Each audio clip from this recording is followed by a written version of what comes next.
Padre Celestial, gracias te damos ahora por el privilegio de abrir con plena libertad tu santo libro. Pedimos que nos instruyas por medio del ministerio de tu Santo Espíritu. Gracias te damos por escuchar y responder esta oración, pues te lo imploramos en el nombre de Jesús. Amén. Vamos a comenzar nuestro estudio en Primera de Tesalonicenses, el capítulo 4 y los versículos 15 al 17, a donde encontramos una descripción de la segunda venida de Jesús. Cuando Jesús venga por segunda vez, habrá solamente dos grupos de salvos: los que murieron antes de la venida de Jesús y van a resucitar, y los que estarán vivos cuando Jesús venga. Vamos a notar eso en 1 Tesalonicenses 4:15. Por lo cual os decimos esto en palabra del Señor, que nosotros que vivimos, que habremos quedado hasta la venida del Señor, no precederemos a los que durmieron. Es decir, los que están vivos no van a ir al cielo antes que los que murieron. Versículo 16. Porque el Señor mismo, con voz de mando, con voz de arcángel y con trompeta de Dios, descenderá del cielo, y los muertos en Cristo resucitarán primero. Así que fíjense que va a haber un grupo que va a resucitar, otro grupo que va a quedar vivo hasta el momento cuando Cristo regrese. Versículo 17. Luego nosotros los que vivimos, los que hayamos quedado, seremos arrebatados juntamente con ellos, es decir, con los que murieron y resucitaron, en las nubes para recibir al Señor en el aire, y así estaremos siempre con el Señor. Dos grupos de salvos cuando Cristo venga: los que murieron y van a resucitar, y los que van a ser trasladados al cielo de entre los vivos. Ahora, el libro de Apocalipsis se refiere a los vivos con el nombre de 144,000. No vamos a entrar ahora si el número es literal o simbólico, etcétera. Sencillamente sabemos que cuando Cristo venga, el grupo de los vivos se llama 144,000. Ahora, en el libro de Apocalipsis hay tres diferentes cuadros de los 144,000. El primer cuadro tiene que ver con el sellamiento de los 144,000 o de los que van a estar vivos cuando Jesús venga. Esa perspectiva está en Apocalipsis, el capítulo 7. Luego en el capítulo 14, 1 al 5, tenemos otro cuadro de los 144,000. Pero ya el énfasis no es el sellamiento de los 144,000, sino el carácter que va a tener la generación final.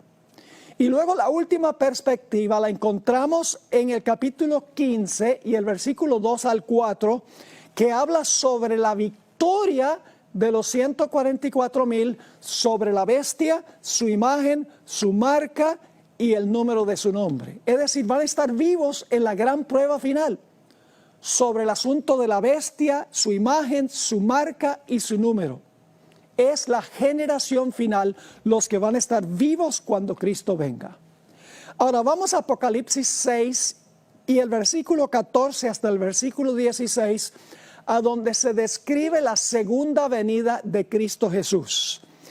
Y va a hablar sobre lo que va a suceder con los impíos cuando el Señor Jesucristo regrese.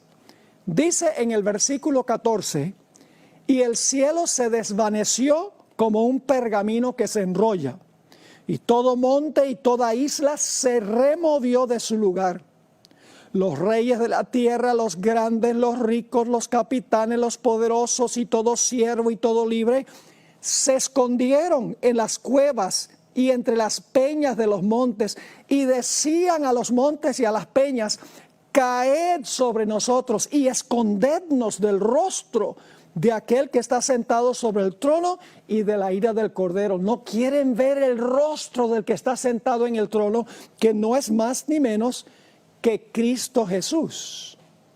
Ahora surge la pregunta: ¿será que va a haber un grupo de personas fieles que en vez de esconderse en las cuevas y en vez de rogar que las piedras caigan sobre ellos para escondernos de la cara del que está sentado en el trono, ¿será que va a haber un grupo que va a levantar las manos y va a decir, he aquí, este es nuestro Dios, le hemos esperado y Él nos salvará? Absolutamente. Ahora, noten el versículo 17 de este mismo capítulo 6 de donde acabamos de leer. Cuando venga este día de la gran ira, dice aquí, del Cordero, ¿será que va a haber un grupo fiel?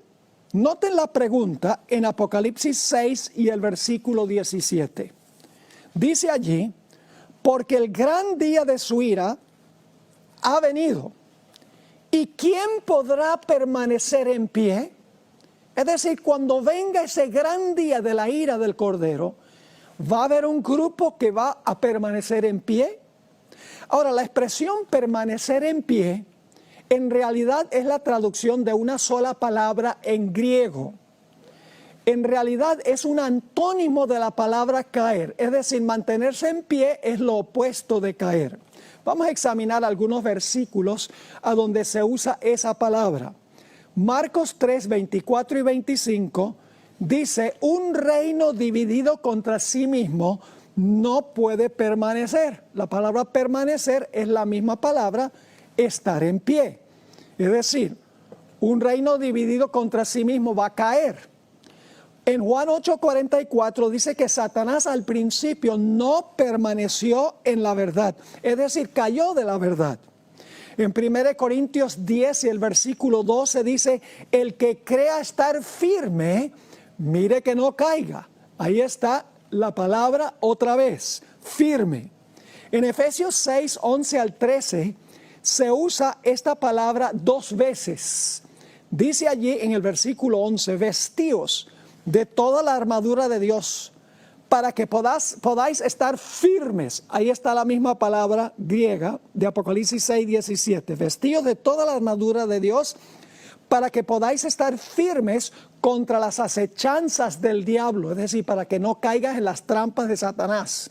Versículo 12, porque no tenemos lucha contra carne y sangre, es decir, solo contra seres humanos, sino contra principados y contra potestades, contra los gobernadores de las tinieblas de este siglo, contra huestes espirituales de maldad en las regiones celestes. Es decir, tenemos una lucha contra Satanás y sus ángeles, no solo con seres humanos.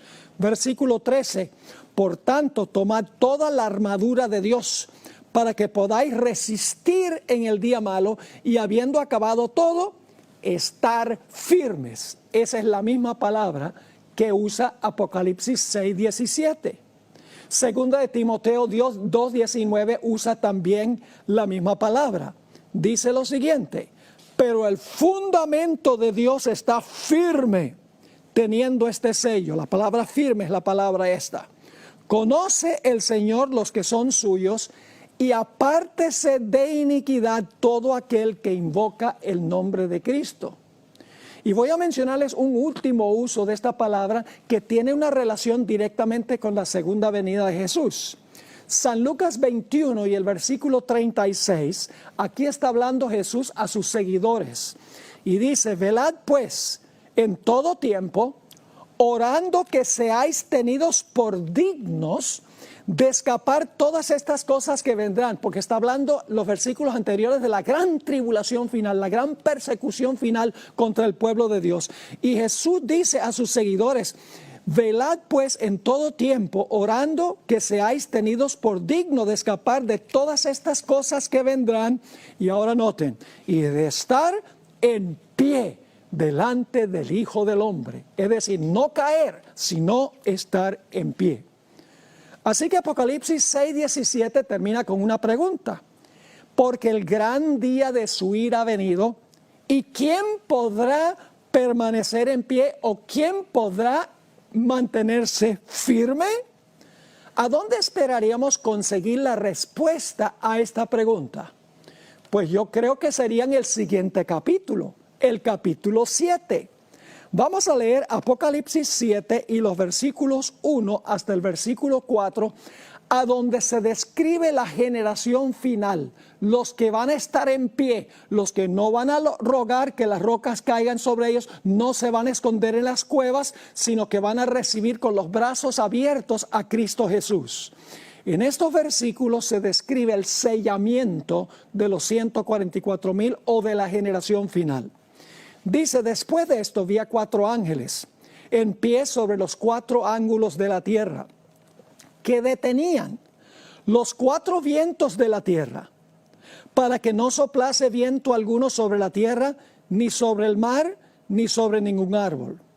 Vi también a otro ángel que subía de donde sale el sol, y tenía el sello del Dios vivo, y clamó a gran voz a los 4 ángeles a quienes se les había dado el poder de hacer daño a la tierra y al mar, diciendo, no hagáis daño en la tierra, ni al mar, ni a los árboles, hasta que hayamos sellado en sus frentes a los siervos de nuestro Dios.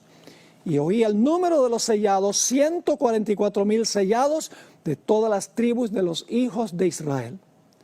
Es decir, el grupo que se va a mantener firme tiene un sello.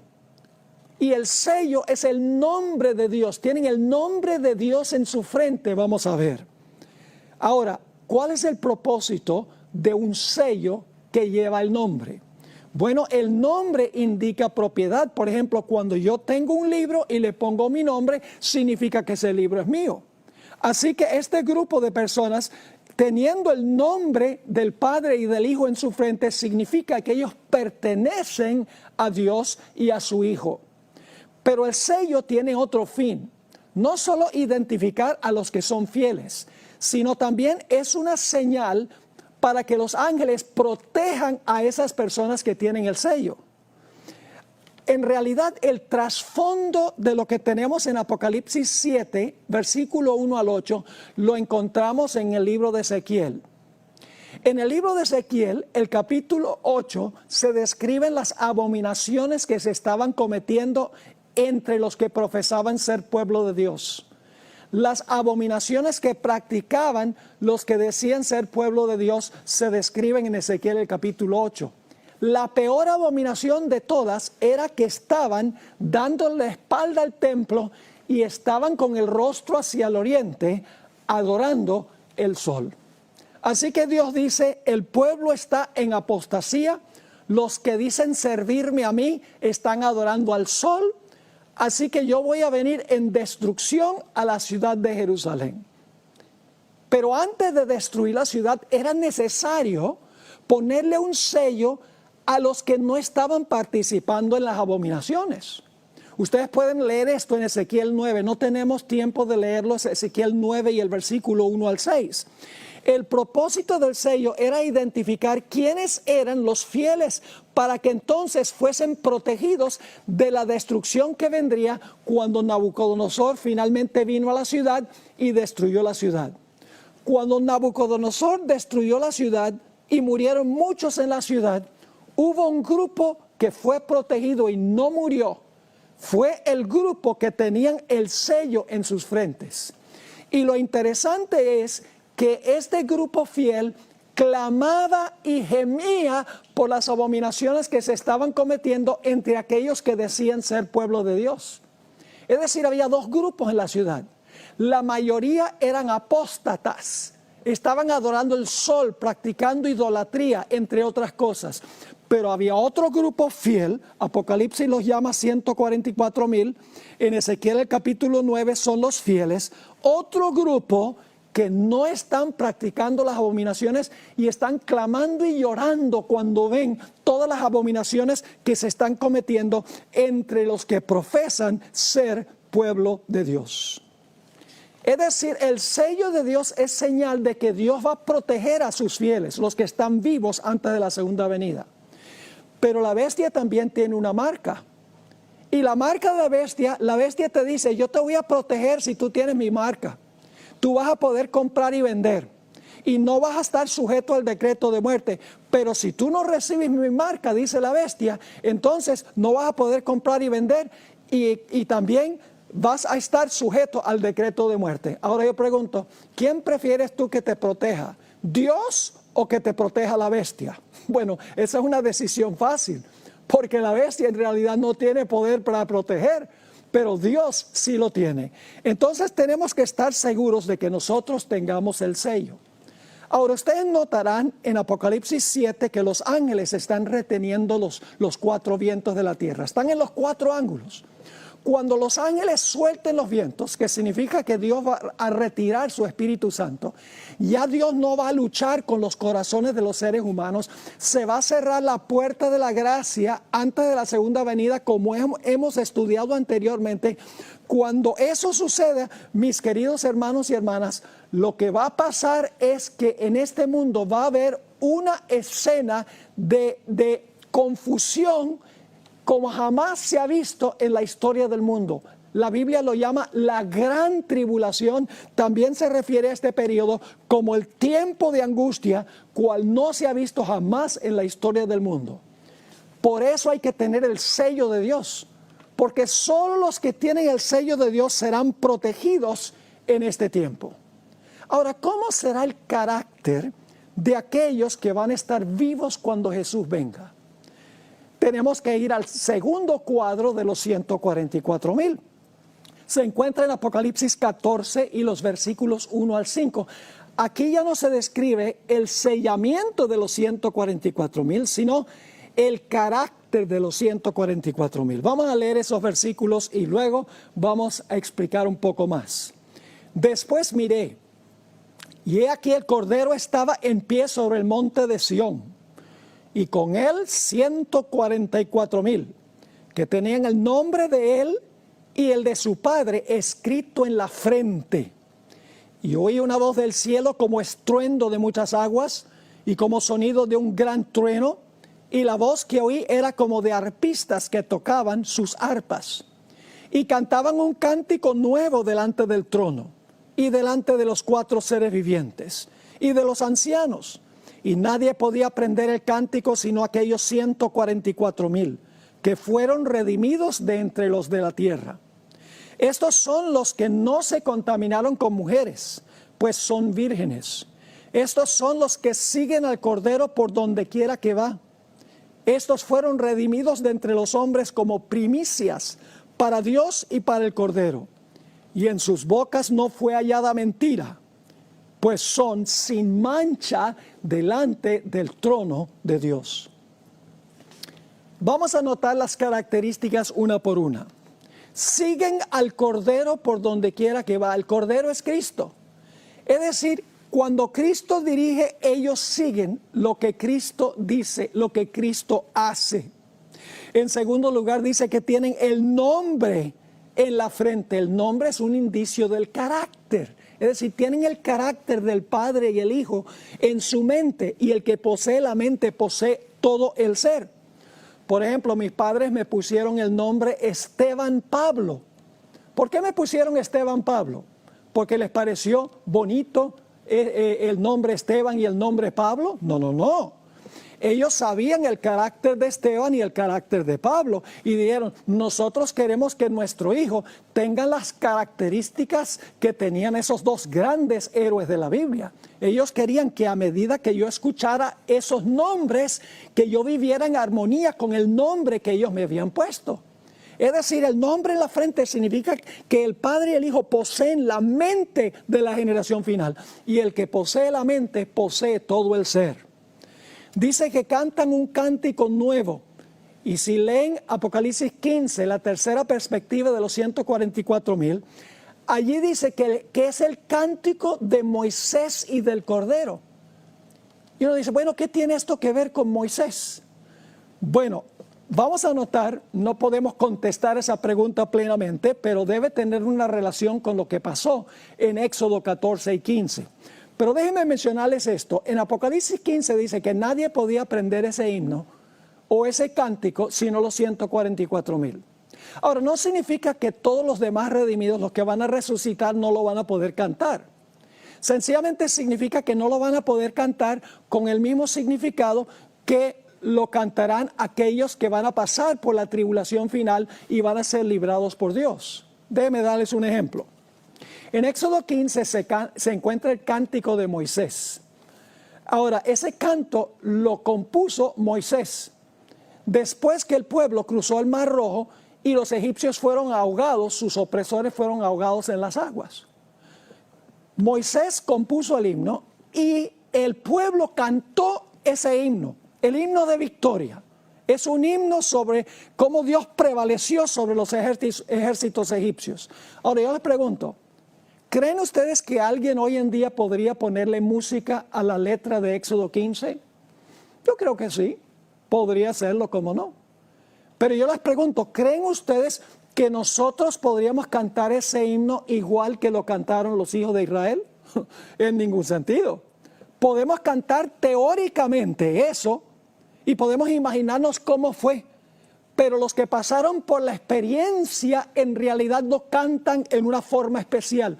Así que cuando dice que solo los 144,000 pueden cantar ese himno, no significa que los demás no lo van a poder cantar. Significa sencillamente que no lo van a poder cantar con el mismo espíritu, con el mismo entendimiento.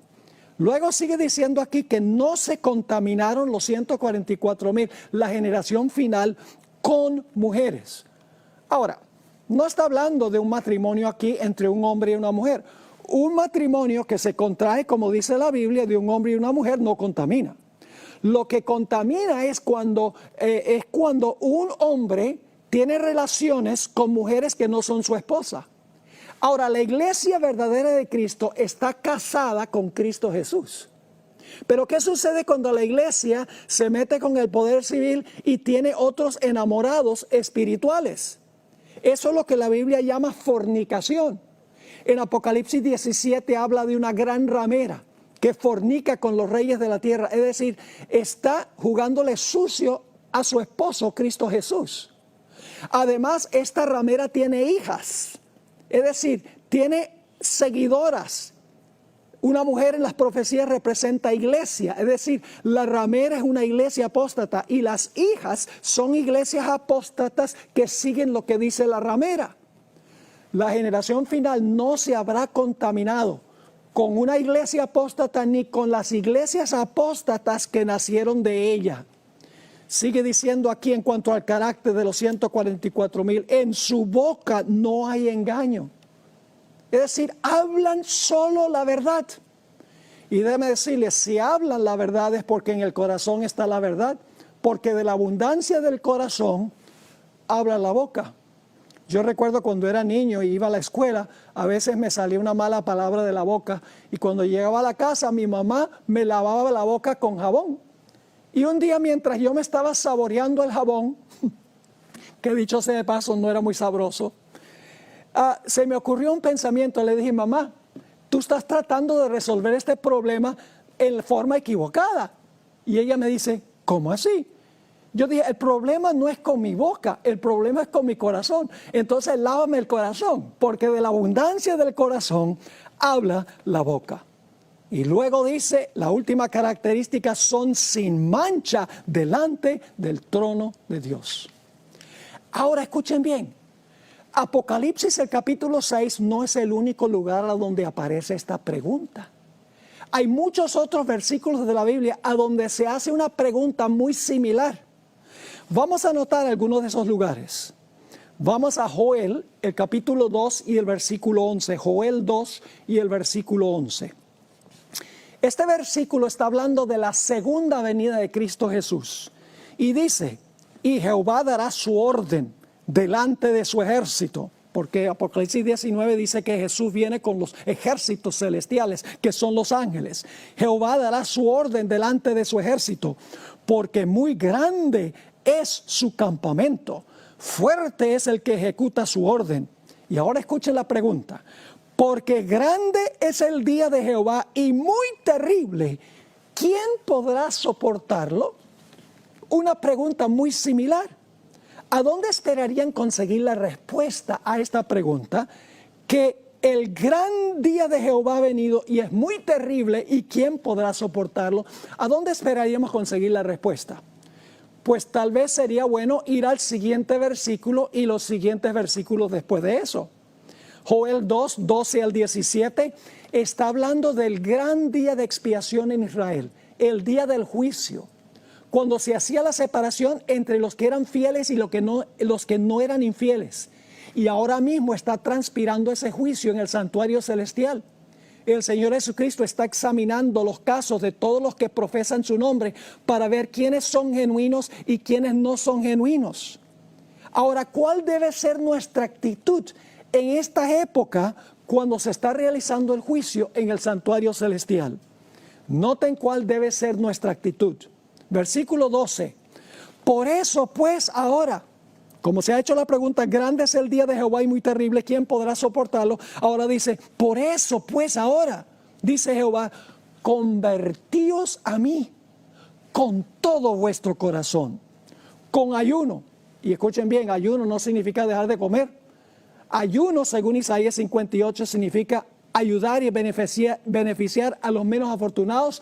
Significa abstenerse de todo lo que nos causa daño y participar moderadamente de todo lo que es bueno. Así que dice, por eso pues ahora, dice Jehová, convertíos a mí con todo vuestro corazón, con ayuno y lloro y lamento. Rasgad vuestro corazón y no vuestros vestidos, y convertíos a Jehová vuestro Dios, porque misericordioso es y clemente, tardo para la ira y grande en misericordia, y que se duele del castigo. ¿Quién sabe si volverá y se arrepentirá y dejará bendición tras de él? Esto es ofrenda y libación para Jehová nuestro Dios. Tocad trompeta en Sión. Este festival del juicio, el día de expiación, se anunciaba con la trompeta. Así que dice, tocad trompeta en Sión, proclamad ayuno, convocad asamblea, reunid al pueblo, santificad la reunión, juntad a los ancianos, congregad a los niños y a los que maman, salga de su cámara el novio y de su tálamo la novia. Entre la entrada y el altar, ¿qué deben hacer los líderes espirituales?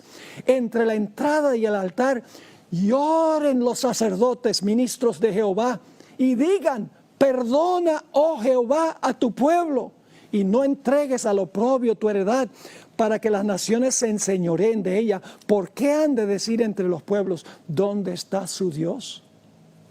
¿Se dieron cuenta? ¿Qué debemos estar haciendo en vista de que viene el gran día de Jehová, muy terrible, y quién podrá soportarlo? Debemos estar haciendo lo que dicen estos versículos, afligiendo nuestra alma, acercándonos al Señor Jesucristo por el poder del Espíritu Santo, venciendo el pecado en la vida. Noten Isaías 33, y esto lo estudiamos en nuestro tema de ayer. Isaías 33, 14 al 16. Nuevamente aparece una pregunta similar y luego la respuesta. En realidad son dos preguntas. Dice en Isaías 33 y el versículo 14, los pecadores se asombraron en Sión, espanto sobrecogió a los hipócritas. Y ahora viene la pregunta, ¿quién de nosotros morará con el fuego consumidor? Porque cuando Jesús venga, viene en fuego, según la Biblia. ¿Quién de nosotros morará con el fuego consumidor? ¿Quién de nosotros habitará con las llamas eternas? ¿Quién podrá vivir en la presencia de un Dios cuya santidad es un fuego consumidor? Noten la respuesta, tiene que ver con el carácter de la generación final. Dice en el versículo 15, el que camina en justicia y habla lo recto, el que aborrece la ganancia de violencias, el que sacude sus manos para no recibir cohecho, el que tapa sus oídos para no oír propuestas sanguinarias, el que cierra sus ojos para no ver cosa mala, este habitará en las alturas. Fortaleza de rocas será su lugar de refugio, porque va a venir un tiempo de angustia. Y vamos a padecer hambre y sed. Noten lo que dice. Se le dará su pan y sus aguas serán seguras. Encontramos esto en Apocalipsis 7 y el versículo 17 dice que los fieles al final no tendrán más hambre ni tendrán más sed. Noten entonces, cuando se hace la pregunta, ¿quién de nosotros morará con el fuego consumidor? ¿Quién de nosotros habitará con las llamas eternas? Describe el carácter de las personas que van a subsistir en ese tiempo. Pero este no es el único lugar donde aparece la pregunta. También aparece en el Salmo 15. Salmo 15 y el versículo 1 se hacen dos preguntas. Ahora, ¿dónde estaban parados los 144,000? Ellos estaban parados en el monte de Sión, recuerden eso. Ahora, ¿quiénes se van a parar en el monte de Sión? Dice en el versículo 1 del Salmo 15, Jehová, ¿quién habitará en tu tabernáculo? ¿Quién morará en tu monte santo? Que es Sión. ¿Quién va a morar ahí? Es la pregunta. Noten la respuesta otra vez, el énfasis sobre el carácter, los rasgos de carácter. Dice en los versículos 2 al 5, el que anda en integridad y hace justicia y habla verdad en su corazón, el que no calumnia con su lengua, ni hace mal a su prójimo, ni admite reproche alguno contra su vecino, aquel a cuyos ojos el vil es menospreciado, pero honra a los que temen a Jehová, el que aún jurando en daño suyo no por eso cambia, quien su dinero no dio a usura, ni contra el inocente admitió cohecho. Fíjese, puros rasgos de carácter, de conducta. Y luego dice al final del versículo 5, el que hace estas cosas no resbalará jamás. Es decir, no va a caer, se va a mantener ¿qué? Firme. Aquí está la conexión con Apocalipsis 6. Hay otro lugar donde aparece una pregunta similar. Nahum, el capítulo 1 y el versículo 6 y 7. Noten la pregunta. ¿Quién permanecerá delante de su ira? ¿Y quién quedará en pie? Noten, ¿quién quedará en pie en el ardor de su enojo? ¿Quién se va a poder mantener en pie cuando Dios manifieste su ira en este mundo? Su ira se derrama como fuego y por él se hienden las peñas. La respuesta está en el versículo 7. ¿Quién va a permanecer cuando venga el gran día de la ira de Jehová? Dice el versículo 7, Jehová es bueno, fortaleza en el día de la angustia y conoce a los que en él confían. ¿Quiénes son los que van a poder mantenerse firmes? Los que en Jehová confían. Hay otro lugar donde aparece la pregunta. Malaquías 3 y el versículo 2 y el versículo 3. Primero la pregunta, ¿y quién podrá soportar el tiempo de su venida? ¿Y quién podrá, noten otra vez, estar en pie cuando Él se manifieste? Versículo 3 tiene la respuesta. Porque Él es como fuego purificador y como jabón de lavadores. Y se sentará para afinar y limpiar la plata.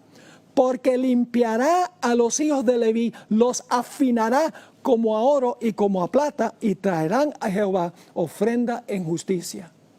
Es decir, los que van a poder subsistir en el gran tiempo de angustia final, y cuando Cristo venga en las nubes del cielo, es aquel que ha sido afinado como oro en el fuego, que ha sido limpiado de sus pecados por el Señor, porque Dios es fuego purificador y como jabón de lavadores, dice aquí. Hay otro lugar donde aparece la pregunta. Salmo 24 y el versículo 3. ¿Quién subirá al monte de Jehová? ¿Y quién estará en su lugar santo? Su lugar santo es el monte de Sión, a donde están parados los 144,000, la generación final. Noten la respuesta en los versículos 4 al 6. Nuevamente se enfatiza que estas personas confían en Dios y se dan todos estos rasgos de carácter. No mienten, son fieles, no reciben mordidas. Todas estas características. Dice en el versículo 4, ¿quiénes son los que van a poder subir al monte de Jehová y estar en su lugar santo? El limpio de manos y el puro de corazón, el que no ha elevado su alma a cosas vanas, ni jurado con engaño. Él recibirá la bendición de Jehová y justicia del Dios de salvación. Tal es la generación de los que le buscan, de los que buscan tu rostro, oh Dios de Jacob. Ahora tenemos una ilustración de la generación final en la historia de ese gran patriarca Job. Algunas personas dicen, ¿por qué Dios va a permitir que su pueblo pase por la gran tribulación final, cual no se ha visto jamás en la historia del mundo? Donde tendrán que huir y los impíos querrán destruirlos, darán un decreto de muerte contra ellos, les prohibirá comprar y vender. ¿Por qué Dios sencillamente no los exonera de eso y se los lleva de una vez? Dos razones. En la historia de Job vemos una de esas razones. En realidad vemos en la historia de Job las dos razones. Y vamos a leer algunos versículos adicionales. La historia de Job es muy interesante. Un día se presentan los hijos de Dios ante Jehová, entre los cuales vino Satanás. Ahora, los hijos de Dios son los representantes del universo. Se apareció entre ellos Satanás representando al planeta Tierra porque él le robó el puesto a Adán. Adán hubiera ido a esa reunión si hubiera sido fiel, pero Satanás usurpó el dominio de este mundo y en el Antiguo Testamento fue allá a la reunión. Y Satanás ahora Dios le dice, ¿de dónde vienes? Ah, de rodear la tierra y de andar por ella. Y luego Dios le dice, ¿no has visto a mi siervo Job? Varón recto, temeroso de Dios, apartado del mal, aunque vive en tu territorio, es fiel hijo mío. Y Satanás ahora, enfrente de los representantes de todo el universo, le saca en cara a Dios y le dice, pues claro que te sirve. ¿Quién no te va a servir? Tú has puesto una cerca alrededor de él. Has prosperado todo lo que él hace, lo has llenado de abundantes bienes. ¿Quién no te va a servir a ti? Así. Pero si tú le quitaras todo eso, se demostraría que él te sirve por los panes y los peces, que él te sirve por interés. Y todos los representantes del universo están escuchando. Y dicen, de verdad, Dios ha acercado a Job, Dios ha bendecido la obra de sus manos, lo ha prosperado. ¿Quién sabe si lo que dice Satanás es cierto? Así que Dios le dice a Satanás, ¿tú crees que mi pueblo me sirve, que mi siervo Job me sirve por interés? Dios le dice, te permito que vayas y hagas todo lo que tú quieras con lo que él posee. ¡Ja! Satanás se alegró. Y Satanás salió de la presencia del Señor y en cuestión de minutos le quitó todo a Job lo que tenía. Los 10 hijos murieron, todos sus siervos fueron o muertos o llevados cautivos, perdió todas sus bestias, era el hombre más rico del oriente, dice la Biblia. Es decir, en cuestión de minutos quedó en la calle. Y todos los representantes del universo están mirando a ver cómo va a reaccionar Job. ¿Será que ahora que le vinieron males va a decir, yo no voy a servir a Dios bajo esas circunstancias? No.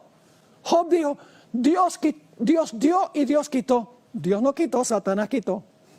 Pero él no lo sabía. En este tiempo no había Biblia, él no entendía lo que estaba pasando. Pero él dice, Dios dio y Dios quitó. Alabado sea el nombre de Jehová. Y todo el cielo, todos los representantes celestiales dicen, amén, aleluya. Job todavía es siervo de Dios, aun cuando perdió todo. Se realiza una segunda reunión en el cielo. Y en esa reunión también fue Satanás representando el planeta Tierra. Y Dios le dice a Satanás, ¿has visto a mi siervo Job? Que a pesar de que me incitaste contra él, todavía conserva su integridad.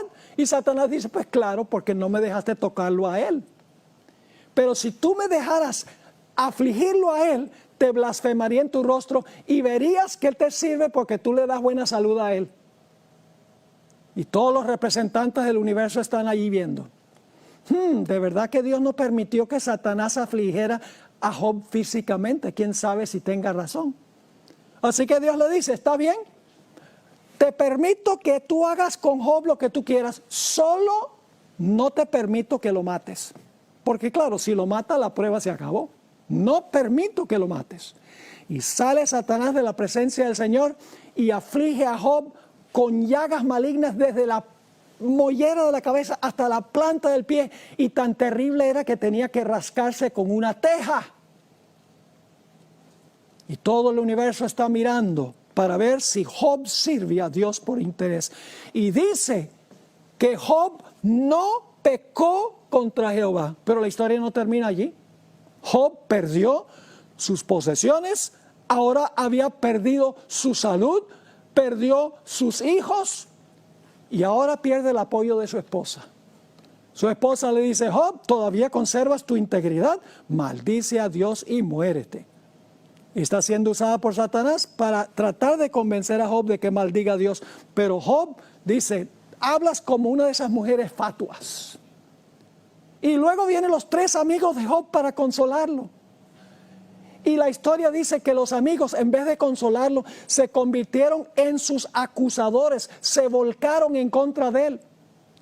Y luego, en el resto del libro, hasta el capítulo 38, Job piensa que ha perdido a Dios, inclusive como su mejor amigo.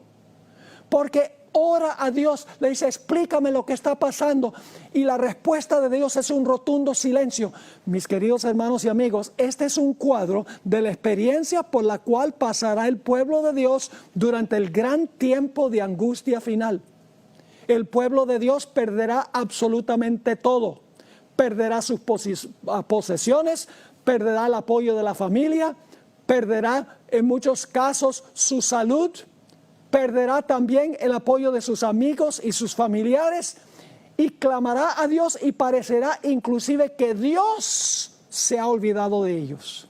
Pero no soltarán la mano de Dios. Estudien esa parábola de Jesús en Lucas 18, 1 al 8. Ahí hay un cuadro claro de lo que va a pasar con el pueblo de Dios durante ese tiempo, porque el pueblo de Dios servirá a Dios por puro amor y no por interés. Van a decir como Job, aunque me matare, aún confiaré en él. Será como los 3 jóvenes que fueron echados al horno por Nabucodonosor. Ellos dijeron, nosotros servimos al Dios verdadero, nuestro Dios nos puede librar, pero si no nos libra, todavía somos fieles a él. Así que la primera razón por la cual el pueblo de Dios va a pasar por la gran tribulación final es para darle una demostración al universo de que los fieles de Dios al final de la historia, los que están vivos, los 144,000, sirven a Dios por puro amor y no por interés, porque Satanás dice que sirven a Dios por interés. La segunda razón es que pasando por esa experiencia, el horno de fuego va a purificar plena y totalmente al pueblo de Dios. Job entendió eso. En Job 23 y el versículo 10, Job entendió que su experiencia era con el fin de purificarlo, de desconectarlo con todo aquello sobre lo cual dependía. Dice en Job 23 y el versículo 10, aquí está hablando Job, mas él conoce mi camino, me probará y saldré como oro. El tiempo de angustia quemará toda la escoria. Y cuando el pueblo de Dios salga del horno del tiempo de angustia, saldrán puros como el oro. En Isaías 48 y el versículo 10, Dios compara las pruebas de su pueblo con un horno. Dice allí, he aquí te he purificado, y no como a plata. Te he escogido en horno de aflicción. Ahora, viene este tiempo de angustia terrible. Mateo 24 y el versículo 21 y 22 describe ese periodo. Dice que será el peor que jamás haya existido en la historia del mundo. Y dice que si no fuera ese tiempo acortado por Dios, ninguno permanecería salvo. Pero por causa de los escogidos, que son los 144,000, los que van a estar vivos, ese tiempo será acortado. Mis queridos amigos y hermanos, hay pasajes de la Biblia que van a consolar al pueblo de Dios en ese tiempo. Uno de ellos es Isaías 54 y el versículo 8 y el versículo 10. Dice aquí Dios, con un poco de ira escondí mi rostro de ti por un momento. Ese es el tiempo de angustia, porque parece que Dios no está allí. Pero con misericordia eterna tendré compasión de ti, dijo Jehová tu Redentor. Versículo 10, porque los montes se moverán y los collados temblarán, pero no se apartará de ti mi misericordia. Dios está hablando a su pueblo, ni el pacto de mi paz se quebrantará, dijo Jehová, el que tiene misericordia de ti. Otro pasaje que será de gran ayuda y ánimo para el pueblo de Dios cuando parece que todo les va mal es el Salmo 46. Vamos a leer empezando en el versículo 1. Dios es nuestro amparo y fortaleza, nuestro pronto auxilio en las tribulaciones. Por tanto, no temeremos aunque la tierra sea removida y se traspasen los montes al corazón del mar. Lo que dice Apocalipsis 6, 14 al 16, ya lo leímos. Sigue diciendo, aunque bramen y se turben sus aguas y tiemblen los montes a causa de su braveza. Y luego viene un contraste, viene un retrato de la ciudad de Dios, Jerusalén. Dice, del río de sus corrientes alegran la ciudad de Dios, el santuario de las moradas del Altísimo. Dios estará en medio de ella, no será conmovida. Es decir, en Jerusalén va a haber seguridad. No está hablando de Jerusalén literal, está hablando de los fieles que pertenecen al remanente de Dios al final de la historia. Dice en el versículo 5, Dios está en medio de ella, no será conmovida. Dios la ayudará al clarear la mañana. Y luego vuelve a hablar de la tribulación. Bramarán las naciones, titubearon los reinos, dio él su voz, es decir, Dios, se derritió la tierra. Jehová de los ejércitos está con nosotros, nuestro refugio es el Dios de Jacob. Venid, ved las obras de Jehová, que ha puesto asolamientos en la tierra, que hace cesar las guerras hasta los fines de la tierra, que quiebra el arco, corta la lanza y quema los carros en el fuego. Estad quietos. Dios está hablando a su pueblo, a la generación final. Estad quietos y conoced que yo soy Dios. Seré exaltado entre las naciones, enaltecido seré en la tierra. Jehová de los ejércitos está con nosotros. Nuestro refugio es el Dios de Jacob. ¡Qué pasaje tan animador para el pueblo de Dios en ese tiempo! Otro pasaje que va a ser de gran ánimo es el Salmo 91, el Salmo de la gran tribulación. Me voy a dar el lujo de leer hasta el versículo 12. El que habita al abrigo del Altísimo, es decir, los que están con Dios, morará bajo la sombra del Omnipotente. Diré yo a Jehová, esperanza mía y castillo mío, mi Dios en quien confiaré. Él, Dios, te librará del lazo del cazador, de la peste destructora. Con sus plumas te cubrirá y debajo de sus alas estarás seguro. Escudo y adarga es su verdad. No temerás el terror nocturno, ni saeta que vuele de día, ni pestilencia que ande en oscuridad, ni mortandad que en medio del día destruya. Caerán a tu lado 1000 y 10,000 a tu diestra, mas a ti no llegará. Ciertamente con tus ojos mirarás y verás la recompensa de los impíos. Ahora fíjense qué clase de gente es esta. Porque has puesto a Jehová, que es mi esperanza, al Altísimo por tu habitación. Ahora viene el resultado. No te sobrevendrá mal, ni plaga tocará tu morada. Pues a sus ángeles mandará cerca de ti, que te guarden en todos tus caminos. En las manos te llevarán, para que tu pie no tropiece en piedra. Y lo que quiere decir esto es para que no tropieces en la piedra y te caigas. Ahí está la conexión con Apocalipsis, el capítulo 6. ¿Quiénes son los que van a estar firmes? Vamos al libro de Hebreos, el capítulo 12, 28 y 29. Mis queridos hermanos y hermanas, apreciados amigos y amigas, nosotros tenemos que entregarnos completamente al Señor. Tenemos que orar como nunca, tenemos que estudiar la palabra como nunca, tenemos que contarle a otros estas historias como nunca. Porque solamente los que están completamente consagrados al Señor van a poder pasar por ese tiempo de tribulación y angustia final. Vamos a tener que estar conectados íntimamente con el Señor. En Hebreos 12, 28 y 29 dice, así que recibiendo nosotros un reino inconmovible, tengamos gratitud y mediante ella sirvamos a Dios, agradándole con temor y reverencia. Así que dice que debemos servir a Dios agradándole con temor y reverencia, y luego dice, porque nuestro Dios es fuego consumidor. ¿Quiénes son los que van a ver a Jesús y no van a esconderse en las cuevas, ni van a rogar que las rocas caigan sobre ellos? Lo van a ver con sus ojos. No van a decir, escóndenos de la cara de aquel. Noten Mateo 5 y el versículo 8. Bienaventurados los de limpio corazón, porque ellos verán a Dios. Isaías 33, 17. Dice allí, tus ojos verán al Rey en su hermosura. Verán la tierra que está lejos.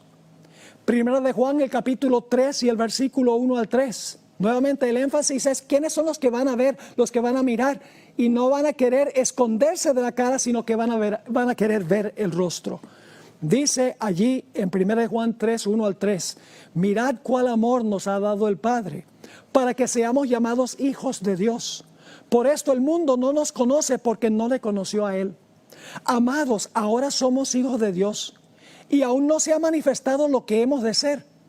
Pero sabemos que cuando Él se manifieste, cuando Cristo venga, seremos semejantes a Él, porque le veremos tal como Él es.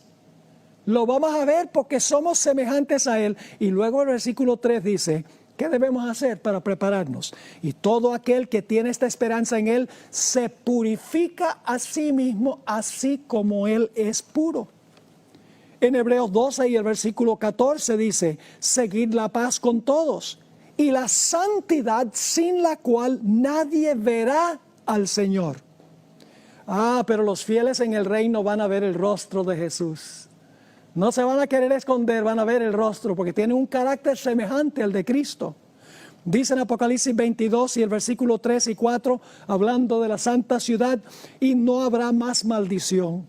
Y el trono de Dios y del Cordero estará en ella, y sus siervos les servirán y verán su rostro, y su nombre estará en sus frentes, es decir, tendrán su carácter. Ahora la pregunta clave es ¿cómo podemos nosotros purgarnos del pecado? Nosotros no podemos. La carne, como dice la Biblia, naturaleza pecaminosa no puede hacer el bien sin ayuda.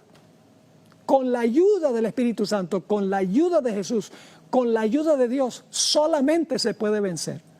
Entregándonos a Él de día en día, consagrándonos a Él. La Biblia nos dice cómo podemos nosotros desarrollar esa clase de carácter. En Efesios 5, 25 al 27, el apóstol Pablo describió cómo la iglesia se purifica. Dice allí el apóstol Pablo, maridos, amad a vuestras mujeres, así como Cristo amó a la iglesia y se entregó a sí mismo por ella. ¿Para qué? ¿Por qué se entregó Jesús? Para santificarla, habiéndola purificado en el lavamiento del agua por la palabra. ¿Qué es lo que lava?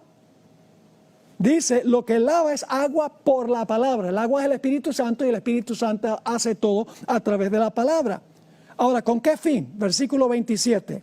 A fin de presentársela a sí mismo una iglesia gloriosa, que no tuviese mancha, ni arruga, ni cosa semejante, sino que fuese santa y sin mancha. ¿Cómo es que la iglesia llega a ser santa y sin mancha? A través del agua por la palabra. El Espíritu Santo a través de la palabra, cuando leemos y estudiamos la palabra con un corazón abierto, nos purifica. El Salmo 119 y el versículo 9 al 11 nos da el secreto también. Pregunta, ¿con qué limpiará el joven su camino? Con guardar tu palabra. Con todo mi corazón te he buscado. No me dejes desviarme de tus mandamientos. Y ahora fíjense lo que dice el versículo 11. En mi corazón he guardado tus dichos para no pecar contra ti. Cuando dejamos que la palabra entre por nuestros oídos y por nuestros ojos y haga un impacto en nuestro ser, la palabra nos limpia. Muchas veces los jóvenes me preguntan, pastor, ¿cuál es el secreto para vencer el pecado?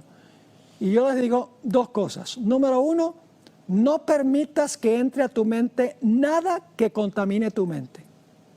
Del internet o de cualquier parte, de tu teléfono, no dejes que entre nada malo a tu mente. Pero no dejes hueco tu cerebro. No dejes tu mente vacía. Luego, entra a la palabra con oración, estudia la palabra, diciendo, Señor, habla, Señor, que tu siervo oye. Y entonces la palabra entra y la palabra limpia y purifica el ser. Por eso dice, en mi corazón he guardado tus dichos para no pecar contra ti. Hemos mencionado 2 Corintios 3 y el versículo 18, donde el apóstol Pablo da el secreto. Él dice, por tanto nosotros todos, mirando a cara descubierta, como en un espejo, la gloria del Señor, es decir, contemplando la gloria del Señor, ¿qué sucede con nosotros? Somos transformados, la palabra metamorfosis en griego, somos transformados de gloria en gloria en la misma imagen como por el Espíritu del Señor. Mis queridos amigos y hermanos, no sabemos cuán pronto, pero todas las señales en el mundo indican que estamos entrando en la recta final de la historia. Va a venir el momento en que se va a cerrar la puerta de la gracia y luego vendrá la gran tribulación. No habrá oportunidad de cambiar de bando. En Apocalipsis 22 y el versículo 11 nos habla del momento cuando se va a cerrar la puerta. Dice, y él me dijo, no selle las palabras de la profecía de este libro. Está hablando de Apocalipsis y de toda la Biblia por extensión. No selle las palabras de la profecía de este libro porque el tiempo está cerca. El que es injusto, sea injusto todavía. El que es inmundo, sea inmundo todavía. Y el que es justo, practique la justicia todavía. Y el que es santo, santifíquese todavía. Y luego, después de eso, viene la segunda venida. He aquí, dice Jesús, yo vengo pronto y mi galardón conmigo para recompensar a cada uno según sea su obra. Yo soy el alfa y la omega, el principio y el fin, el primero y el último. Habrá un cierre de la gracia para todo el mundo, pero ¿saben que hay otro cierre de gracia? Es cuando una persona se muere. Si tú no llegas al momento cuando se cierra la puerta de la gracia para el mundo, cuando todos los casos están decididos y llegases a morir antes de eso, tu puerta de gracia se cerró. Por eso no podemos dejar de decidir ahora por el Señor, porque no sabemos si en un minuto vamos a estar vivos. Mientras estamos vivos podemos escoger a Jesús. Después de la muerte el caso está decidido. Y ya en la segunda venida se sabrá si la persona estuvo en Cristo o si la persona permaneció en el pecado. Mis queridos amigos y hermanos, entreguémonos a Jesús como nuestro Salvador personal. Estudiemos su palabra, hablemos con Él en oración, hablemos a otros sobre las grandes cosas que Dios ha hecho por nosotros. Y cuando venga el gran día de tribulación final, podremos mantenernos firmes, no por algo que hay en nosotros, sino por la gracia y el poder de nuestro amado Señor Jesucristo. Aquellos que podrán estar en pie en medio de la lucha final no serán los que hayan confiado en su propia justicia, ni los que hayan descansado en una fe superficial sostenida solo por emociones pasajeras o por una relación externa con la verdad. Serán los que, a través de una experiencia profunda y transformadora, hayan permitido que la verdad penetre en lo más íntimo del ser, purificando los motivos, disciplinando los pensamientos y sometiendo la voluntad humana a la voluntad divina. En el tiempo de prueba que se avecina, cuando cada apoyo terrenal será quitado y toda falsa seguridad será derribada, solo permanecerán firmes aquellos cuya vida esté escondida con Cristo en Dios, porque habrán aprendido a depender de Él, no solo en tiempos de luz, sino también en las horas de oscuridad, cuando el alma no siente, no ve y no comprende, pero aún así confía. La lucha final no será meramente externa, ni consistirá únicamente en persecuciones visibles o conflictos abiertos con los poderes del mundo, sino que alcanzará su mayor intensidad en el terreno del corazón y de la mente. Allí se decidirá quién puede permanecer en pie. La batalla será por la lealtad absoluta a Dios, por la fidelidad a su ley, en medio de una apostasía casi universal, y por la perseverancia en la fe, cuando la verdad sea impopular, y seguirla implique soledad, pérdida y sufrimiento.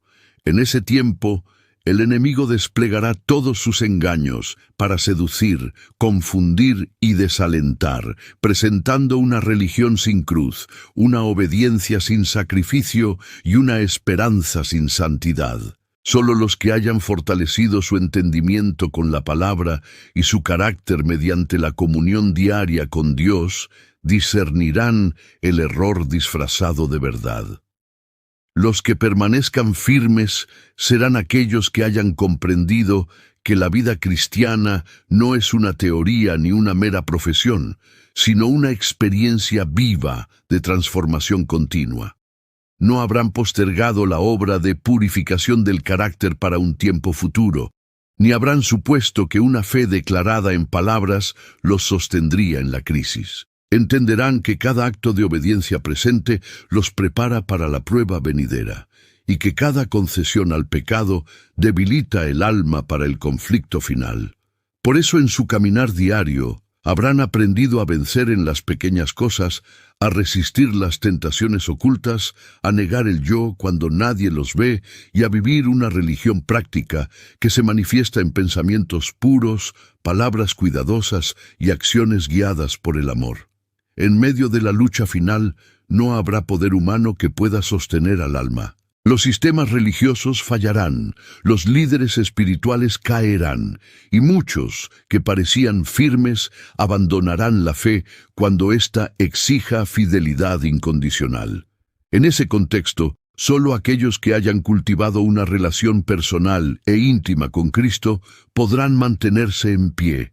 No dependerán de la fe de otros ni de la aprobación de la multitud, porque habrán aprendido a escuchar la voz de Dios por sí mismos, a reconocer su dirección en las Escrituras y a obedecerla, aunque todo el mundo se oponga. Su confianza no descansará en señales externas ni en manifestaciones extraordinarias, sino en la certeza tranquila de que Dios es fiel a sus promesas.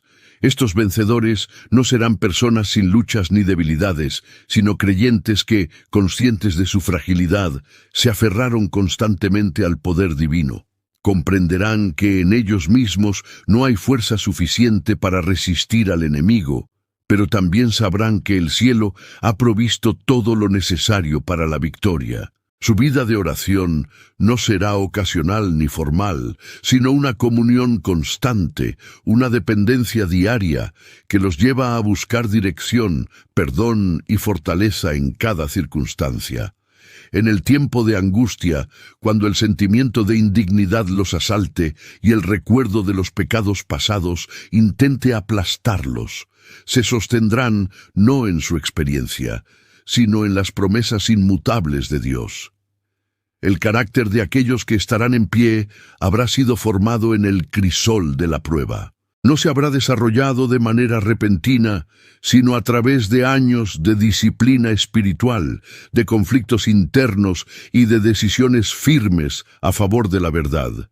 Habrán aprendido a amar la justicia y a odiar el pecado, no solo por temor al castigo, sino porque su corazón ha sido transformado por el amor divino. Esta experiencia los capacitará para permanecer fieles cuando el pecado sea exaltado como virtud y la obediencia sea considerada fanatismo.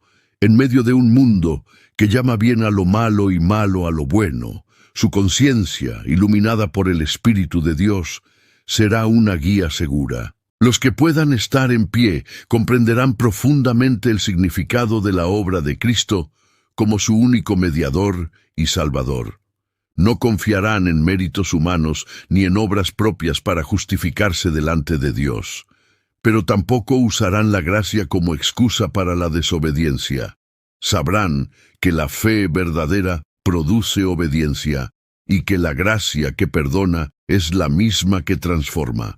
Por eso, su vida reflejará una armonía entre la fe y las obras, entre la confianza en la justicia de Cristo y la cooperación diaria con el Espíritu en la obra de santificación. Esta experiencia equilibrada los preservará de los extremos del legalismo y del libertinaje espiritual. En el tiempo final, cuando se retire toda protección visible y el pueblo de Dios parezca abandonado, aquellos que estén en pie habrán aprendido a vivir por fe y no por vista. Recordarán cómo Dios los ha guiado en el pasado, cómo ha respondido a sus oraciones y cómo ha transformado sus vidas, y estas memorias fortalecerán su confianza en medio de la crisis. No exigirán explicaciones ni señales adicionales, porque sabrán que el mismo Dios que los llamó es poderoso para sostenerlos hasta el fin. Esta fe perseverante será el resultado de una experiencia acumulada de caminar con Dios día tras día. Así, los que permanezcan firmes en medio de la lucha final no serán los más elocuentes ni los más admirados por el mundo, sino los que hayan permitido que Dios escriba su ley en el corazón.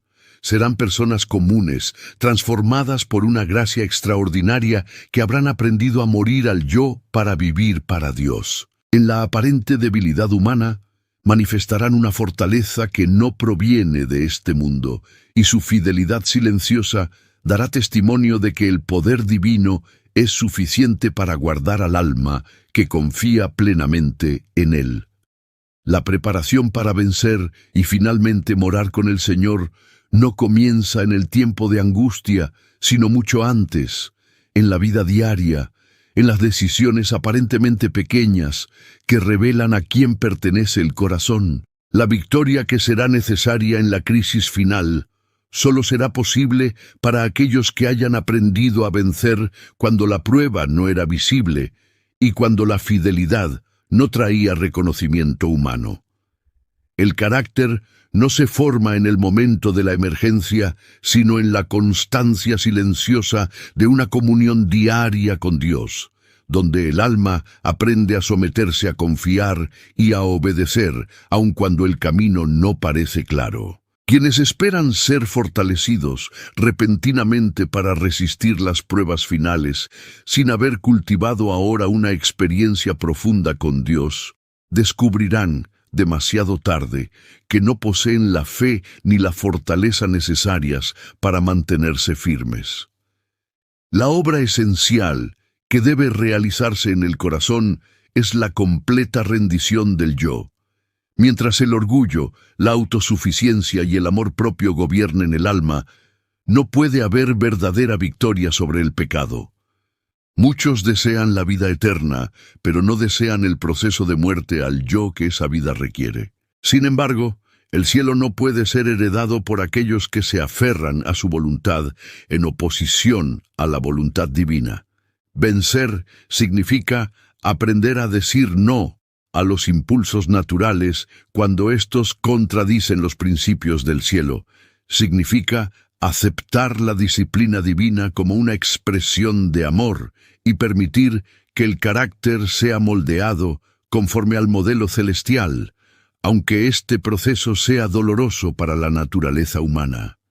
La victoria no se obtiene mediante esfuerzos humanos aislados, ni por una fuerza de voluntad independiente de Dios. Por el contrario, cuanto más consciente es el creyente de su debilidad, más firmemente aprende a aferrarse al poder divino. El verdadero vencimiento del pecado es el resultado de una cooperación diaria entre la voluntad humana y la gracia celestial. Dios no fuerza la obediencia, pero capacita al alma que elige obedecer. En esta cooperación, el creyente aprende que cada triunfo, por pequeño que parezca, fortalece la fe y prepara el corazón para pruebas mayores. Así, paso a paso, el carácter se afirma en la justicia y se debilita la influencia del pecado. Para morar con el Señor es indispensable una transformación completa del carácter, no solo una reforma externa.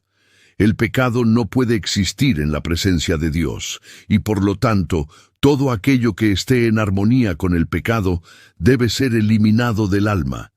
Esta obra no consiste únicamente en abandonar actos visibles de maldad, sino en permitir que el Espíritu de Dios revele los motivos ocultos, los pensamientos impuros y las inclinaciones egoístas que contaminan el corazón. Muchos se conforman con una religión que cambia la conducta exterior, pero evitan el examen profundo del alma. Sin embargo, Solo aquellos que permitan que la luz divina penetre en cada rincón del ser estarán preparados para vivir eternamente en la presencia del Santo. El camino hacia la victoria implica una comprensión correcta de la justicia de Cristo. No se trata de una justicia que cubre el pecado mientras éste continúa siendo practicado, sino de una justicia que libera del poder del pecado. Cuando el creyente comprende que Cristo no solo murió para perdonar, sino también para restaurar la imagen divina en el ser humano, comienza una experiencia completamente nueva. La fe deja de ser una aceptación intelectual y se convierte en una confianza viva que transforma la vida. Esta fe produce obediencia, no como una carga, sino como una respuesta natural al amor recibido. Así, el alma aprende que la obediencia no es el medio para ganar la salvación, sino la evidencia de que la salvación está obrando en el corazón. En el proceso de vencer para morar con el Señor, la prueba de la fe será constante. Habrá momentos en los que Dios parecerá distante, en los que la oración no traerá alivio inmediato y en los que el alma será tentada a dudar de las promesas divinas. Estas experiencias no son señales de abandono, sino oportunidades para que la fe se fortalezca. La fe madura no depende de sentimientos ni de circunstancias favorables, sino de la confianza inquebrantable en el carácter de Dios. Aquellos que aprendan a confiar cuando no sienten, a obedecer cuando no comprenden y a esperar cuando no ven, estarán desarrollando el tipo de fe que los sostendrá en la hora final. La disciplina espiritual es una parte esencial de esta preparación. El estudio constante y reverente de las Escrituras, la oración perseverante y la meditación en las promesas divinas son los medios por los cuales el Espíritu fortalece la mente y purifica el corazón. Sin esta disciplina, la fe se debilita y el alma se vuelve vulnerable al engaño. En el tiempo final, muchos serán confundidos por doctrinas atractivas pero falsas, y solo aquellos que estén profundamente arraigados en la palabra discernirán el error. Por eso, la comunión diaria con Dios no es opcional, sino vital para la supervivencia espiritual. La victoria que capacita para morar con el Señor también se manifiesta en la manera en que el creyente enfrenta el sufrimiento y la prueba. En lugar de rebelarse contra Dios o cuestionar su amor, aprende a ver en cada prueba una oportunidad de crecimiento espiritual. El sufrimiento aceptado con fe purifica el carácter, debilita el apego a este mundo y fortalece la esperanza del cielo. Aquellos que rehuyen toda dificultad y buscan una religión cómoda, descubrirán que su fe no resiste la presión. En cambio, los que confían en Dios en medio del dolor, desarrollan una fortaleza interior que no puede ser quebrantada por las circunstancias externas. Vencer para morar con el Señor implica vivir con una perspectiva eterna. El corazón que está aferrado a los placeres, honores y comodidades de este mundo no puede estar plenamente preparado para el cielo. La esperanza bienaventurada de la vida eterna purifica el alma, eleva los pensamientos y orienta las decisiones diarias. Aquellos que viven a la luz de la eternidad aprenden a valorar lo invisible por encima de lo visible y a sacrificar lo temporal por lo eterno. Esta visión celestial les da fuerza para permanecer fieles cuando la fidelidad implica pérdida, porque saben que nada de lo que se entrega por amor a Dios es en vano. La comprensión de la obra que se realiza en el santuario celestial es fundamental para entender cómo el creyente puede estar preparado para la crisis final y finalmente morar con el Señor. Esta verdad no fue dada solo para ampliar el conocimiento teológico, sino para producir una experiencia profunda de arrepentimiento, purificación y consagración total. quienes entienden que el juicio no es un evento distante, sino una realidad presente, sienten la solemne responsabilidad de examinar su vida a la luz de la ley divina. No viven en temor paralizante, sino en una vigilancia espiritual constante, conscientes de que cada pensamiento, cada palabra y cada acción tiene un peso eterno. Esta comprensión los lleva a buscar una relación más profunda con Cristo, sabiendo que solo en Él hay perdón, restauración y poder para vencer. La obra del juicio no es una obra meramente legal, sino profundamente redentora. Su propósito no es condenar, sino vindicar el carácter de Dios y demostrar el poder transformador de la gracia en la vida de aquellos que se han entregado plenamente a Él.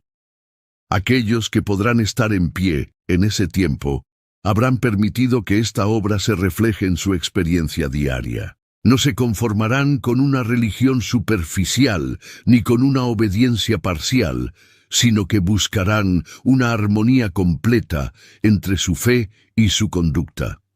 Sabrán que la misma gracia que los justifica es la que los capacita para vivir en obediencia y que no hay contradicción entre la misericordia divina y la justicia divina, sino una perfecta unidad que se manifiesta en la vida transformada del creyente. La preparación para el tiempo final implica una obra profunda de limpieza del alma. Así como en el antiguo servicio terrenal se realizaba una purificación solemne, hoy se llama al pueblo de Dios a una experiencia de arrepentimiento sincero y abandono total del pecado. Este proceso no es instantáneo ni superficial, sino progresivo y profundamente personal. Dios revela el pecado paso a paso, conforme el creyente está dispuesto a renunciar a él. Aquellos que resisten esta obra, justificando sus defectos o excusando sus debilidades, se privan del poder transformador de la gracia. En cambio, los que aceptan la corrección divina con humildad descubren que cada victoria los acerca más al ideal divino y fortalece su carácter para la prueba final. En esta experiencia, el creyente aprende que la verdadera santidad no consiste en una perfección aparente ni en una ausencia de lucha, sino en una dependencia constante de Cristo. Cuanto más se acerca el alma a la luz divina, más claramente ve sus propias imperfecciones y, lejos de desanimarse, aprende a confiar más plenamente en el poder redentor de Dios. Esta conciencia de necesidad constante preserva al creyente del orgullo espiritual y lo mantiene en una actitud de humildad y oración. En el tiempo final, cuando el enemigo intente destruir la fe recordando los pecados del pasado, aquellos que hayan vivido esta experiencia se aferrarán no a su conducta, sino a la justicia de Cristo, sabiendo que su única esperanza está en Él. La obra del santuario también enseña la seriedad del pecado y el alto precio de la redención. Cada pecado confesado y abandonado recuerda al creyente el sacrificio infinito realizado para hacerlo posible. Esta comprensión despierta un profundo amor y gratitud que se manifiestan en una vida de obediencia voluntaria. El creyente no obedece por temor al castigo, sino porque su corazón ha sido conquistado por el amor divino. Esta motivación es esencial para permanecer firme en el tiempo final, cuando la obediencia será probada severamente, y solo aquellos que amen la verdad más que la vida estarán dispuestos a mantenerse fieles. La preparación para morar con el Señor también implica una correcta comprensión del carácter de Dios. Muchos han sido llevados a ver a Dios como un juez severo y distante, y esta visión distorsionada debilita la fe y roba la paz del alma.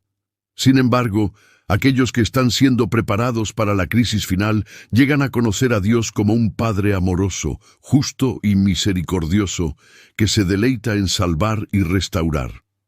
Esta confianza en el carácter divino les permite enfrentar el juicio sin desesperación, sabiendo que Dios no rechaza al alma que se entrega sinceramente a Él.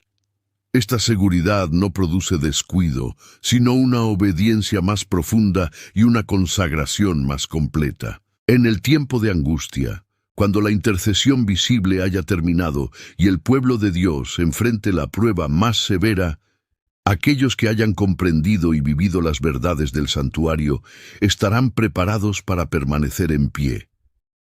Habrán aprendido a confiar en Dios sin apoyos visibles, a aferrarse a las promesas aun cuando todo parezca perdido. Su fe no será una fe prestada, ni una fe basada en emociones, sino una confianza arraigada en el carácter inmutable de Dios. Esta fe lo sostendrá cuando el enemigo intente infundir desesperación y cuando el recuerdo de las imperfecciones pasadas intente quebrantar su esperanza. La obra que se realiza ahora en el corazón es decisiva para ese momento. Cada día de comunión con Dios, cada victoria sobre el pecado y cada acto de obediencia sincera son parte de la preparación para la eternidad. Aquellos que descuidan esta obra hoy no estarán listos mañana, pero los que, con humildad y perseverancia, permiten que Dios los transforme, descubrirán que Él es poderoso para guardarlos hasta el fin. Esta certeza llena el alma de esperanza y fortalece la fe para enfrentar con valentía los desafíos del tiempo final. Así, la comprensión viva de la obra celestial no solo ilumina la mente, sino que transforma la vida. Prepara al creyente para estar en pie en medio de la lucha final y lo capacita para morar con el Señor para siempre. No se trata de una doctrina aislada, sino de una verdad viva que llama a una entrega total, a una fe perseverante y a una obediencia nacida del amor. Quienes acepten este llamado descubrirán que la gracia divina es suficiente para completar la obra iniciada y llevarlos victoriosos hasta el final. La victoria sobre el pecado y sobre el yo constituye uno de los aspectos más profundos y exigentes de la experiencia cristiana, y es precisamente en este punto donde muchos fracasan en su preparación para el tiempo final. El pecado no es solo una transgresión externa de la ley divina, sino una condición del corazón que inclina la voluntad lejos de Dios. Por esta razón, la obra de vencer no puede limitarse a modificar conductas visibles, sino que debe alcanzar las raíces mismas del egoísmo, del orgullo y de la autosuficiencia. Mientras el yo permanezca entronizado en el corazón, la vida espiritual estará marcada por derrotas repetidas, porque el yo siempre se opondrá al gobierno de Dios. Vencer implica destronar al yo y permitir que Cristo reine plenamente en la vida, dirigiendo pensamientos, afectos y decisiones. La lucha contra el yo es constante y a menudo más dolorosa que la lucha contra tentaciones externas. El corazón humano se aferra naturalmente a su independencia y resiste la sumisión total a la voluntad divina. Sin embargo, aquellos que serán capaces de estar en pie en el tiempo final habrán aprendido que no hay seguridad espiritual fuera de esa completa rendición. Cada día, en decisiones silenciosas y a veces invisibles para los demás, habrán elegido negar el yo, aceptar la voluntad de Dios y caminar por fe, aun cuando esa elección implicara sacrificio personal. Estas decisiones diarias, repetidas con perseverancia, forman un carácter firme, capaz de resistir las presiones más intensas del tiempo de angustia. La victoria sobre el pecado no significa la ausencia de tentaciones, sino el desarrollo de una relación tan profunda con Cristo que el pecado pierde su poder dominante sobre el alma. A través de esta unión viva, el creyente recibe fuerza para resistir, discernimiento para reconocer el engaño y gracia para levantarse cuando ha fallado. Aquellos que viven esta experiencia no se desaniman fácilmente por sus luchas, porque han aprendido a acudir inmediatamente a Cristo en busca de perdón y renovación.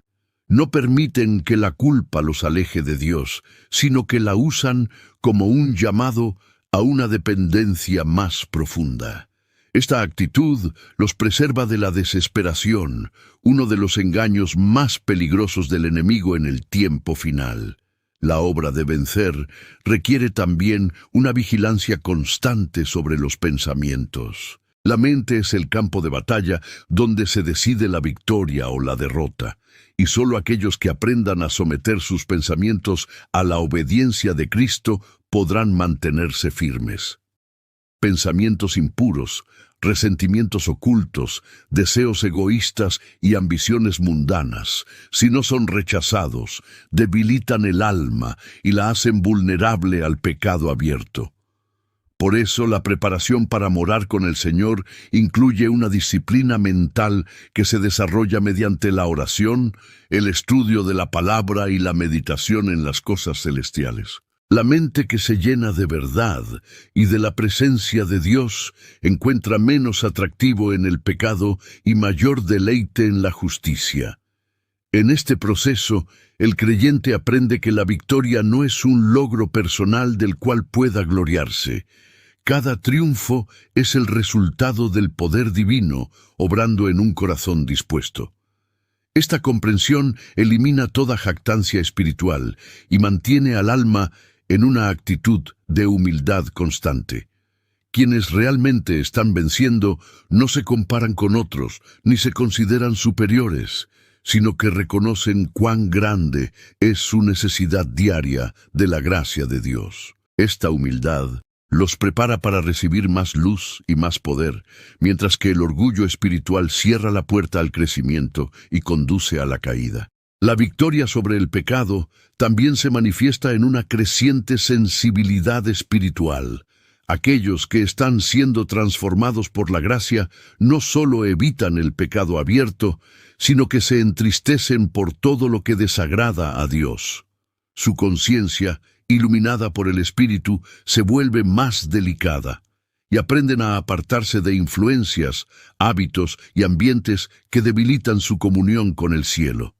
Esta separación no nace de un espíritu crítico o legalista, sino de un deseo profundo de agradar a Dios y reflejar su carácter. En el tiempo final, cuando el mundo estará saturado de influencias corruptoras, esta sensibilidad espiritual será una protección indispensable. El camino de la victoria incluye inevitablemente pruebas y aparentes derrotas. Habrá momentos en los que el creyente se sentirá débil, confundido y tentado a abandonar la lucha. Sin embargo, estas experiencias no deben interpretarse como señales de fracaso definitivo, sino como parte del proceso de crecimiento.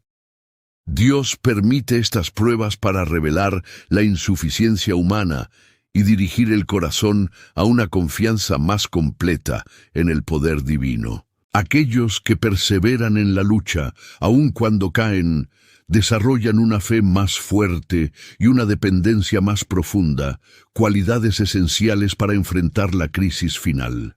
Vencer para morar con el Señor implica también aprender a vivir en constante comunión con Él. No se trata de momentos aislados de fervor espiritual, sino de una relación continua que impregna toda la vida. El creyente aprende a llevar cada carga, cada decisión y cada tentación a la presencia de Dios, confiando en que Él proveerá sabiduría y fuerza en el momento oportuno. Esta comunión constante transforma la vida ordinaria en un caminar sagrado y prepara al alma para permanecer firme cuando las circunstancias externas se vuelvan hostiles. La victoria sobre el pecado y el yo prepara al creyente para reflejar el carácter de Cristo en medio de un mundo que se opone a la justicia. Aquellos que han aprendido a vencer no solo buscan su propia salvación, sino que se convierten en instrumentos de luz para otros.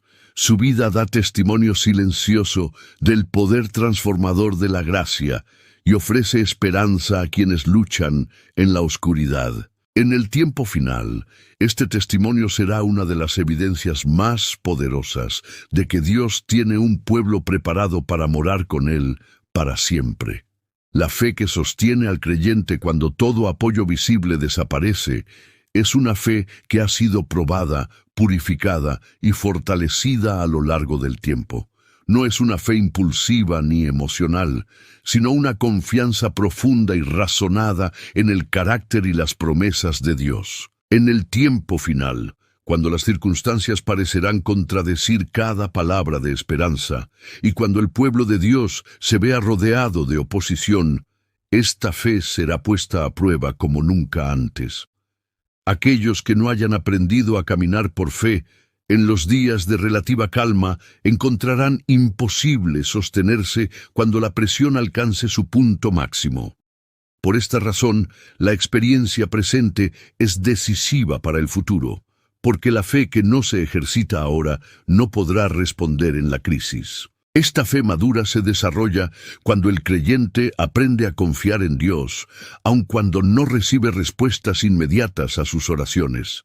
Muchas veces, el silencio divino es una prueba más profunda que la respuesta rápida, porque revela si la confianza está basada en los beneficios recibidos o en el carácter inmutable de Dios. Aquellos que serán capaces de estar en pie en el tiempo final habrán aprendido a esperar con paciencia, a perseverar en la oración, aun cuando no sienten consuelo, y a sostenerse en la palabra cuando los sentimientos contradicen la realidad espiritual. Esta experiencia fortalece el alma y la prepara para resistir las insinuaciones del enemigo, quien intentará sembrar dudas acerca del amor y la fidelidad de Dios. La fe que vence es una fe que se aferra a Cristo como el único fundamento de esperanza. En el tiempo de angustia, cuando el recuerdo de los pecados pasados sea traído con fuerza a la mente y el alma sea tentada a creer que no puede ser aceptada por Dios, solo aquellos que comprendan plenamente la eficacia del sacrificio de Cristo podrán mantenerse firmes. No confiarán en su experiencia pasada ni en su fidelidad presente, sino únicamente en la justicia perfecta de Cristo. Esta confianza no conduce al descuido espiritual, sino a una dependencia más profunda y a una entrega más completa. Saben que fuera de Cristo no hay esperanza, pero también saben que en Él hay poder suficiente para salvar hasta lo sumo. Esta fe perseverante se manifiesta en una obediencia constante, aun cuando la obediencia traiga sufrimiento. En el tiempo final, la fidelidad a Dios implicará sacrificios reales, pérdida de aceptación social, dificultades económicas y, en algunos casos, persecución abierta. Aquellos cuya fe esté basada en la conveniencia o en la aprobación humana no resistirán esta prueba. En cambio, los que han aprendido a amar la verdad más que su propia comodidad permanecerán firmes, porque su fe está anclada en realidades eternas y no en beneficios temporales. Para ellos, obedecer a Dios es una necesidad del alma, no una opción negociable. La fe que sostiene en la crisis final también es una fe que recuerda. Recordar cómo Dios ha guiado en el pasado, cómo ha abierto caminos donde no los había y cómo ha sostenido en momentos de debilidad, fortalece la confianza para el presente. Aquellos que cultivan una memoria espiritual viva, reconociendo la mano de Dios en su historia personal, encuentran consuelo y fortaleza cuando enfrentan pruebas aparentemente insuperables.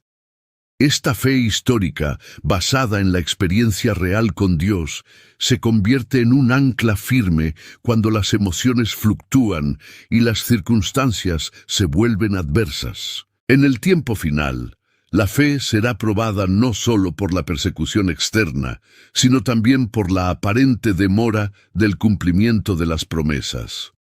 Muchos se cansarán de esperar y serán tentados a ceder en su fidelidad para aliviar la presión presente. Sin embargo, aquellos que han aprendido a esperar en Dios comprenderán que la demora no es abandono, sino parte del plan divino. Sabrán que cada momento de espera fortalece el carácter y purifica la fe, y que la promesa se cumplirá en el tiempo perfecto. Esta comprensión los capacita para perseverar sin amargura ni desesperación. La fe que permite morar con el Señor es una fe que transforma la manera de ver la vida y la muerte. El temor a la pérdida y al sufrimiento pierde su poder cuando la esperanza de la vida eterna se vuelve una realidad viva en el corazón. Aquellos que viven por fe comprenden que esta vida no es el fin, sino una preparación para algo infinitamente mayor. Esta perspectiva eterna les da valentía para enfrentar cualquier prueba, porque saben que nada puede separar al alma que confía de la fidelidad divina. En el tiempo final, esta fe será una fuente de paz en medio del caos y de firmeza en medio de la incertidumbre. La fe que vence no es una fe aislada ni individualista, sino una fe que se fortalece en la comunión con otros creyentes fieles. Aunque en el tiempo final muchos se apartarán, aquellos que permanezcan firmes encontrarán apoyo mutuo en la oración, en el testimonio y en la exhortación sincera. Esta comunión, basada en la verdad y en el amor, será un medio por el cual Dios sostendrá a su pueblo. Unidos por una fe viva en Cristo, estarán preparados para enfrentar la última prueba y para morar con el Señor para siempre. La obediencia que capacita al creyente para permanecer fiel en el tiempo final no nace del temor al castigo ni del deseo de recompensa, sino de un amor profundo y transformador hacia Dios. Cuando el corazón ha sido verdaderamente tocado por la gracia divina, la obediencia deja de percibirse como una carga pesada y se convierte en una expresión natural de gratitud y lealtad.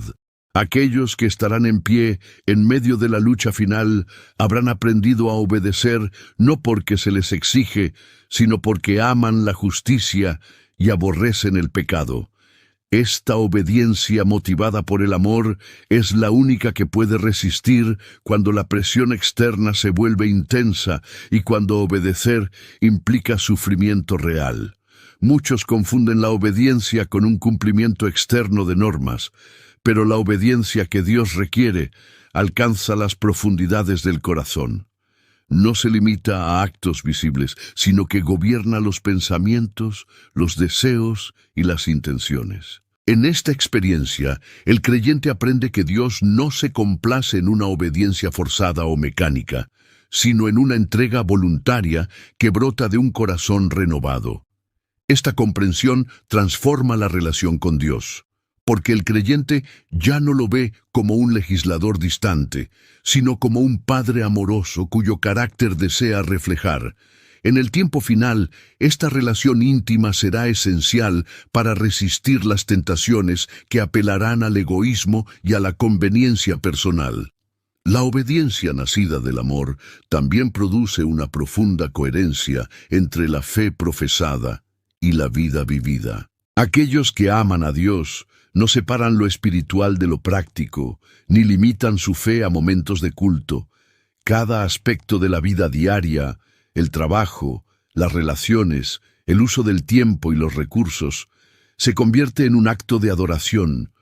Esta coherencia fortalece el carácter y prepara al creyente para permanecer firme cuando la fidelidad sea examinada públicamente. En el tiempo final, cuando muchos serán expuestos por una fe superficial, aquellos cuya obediencia esté arraigada en el amor demostrarán una estabilidad espiritual que no puede ser sacudida. Esta obediencia amorosa también capacita al creyente para aceptar la voluntad de Dios, aun cuando ésta no coincide con los deseos personales. Aprender a decir «hágase tu voluntad» no es fácil para la naturaleza humana, pero es una lección esencial para quienes desean morar con el Señor. Aquellos que han aprendido a confiar en la sabiduría divina aceptan la dirección de Dios, incluso cuando el camino parece incomprensible. Esta sumisión confiada es una señal de madurez espiritual y una protección contra el engaño, porque el enemigo no puede desviar fácilmente a un alma que ha aprendido a descansar en la voluntad de Dios. En el tiempo final, la obediencia será puesta a prueba por leyes humanas que entrarán en conflicto con los principios divinos.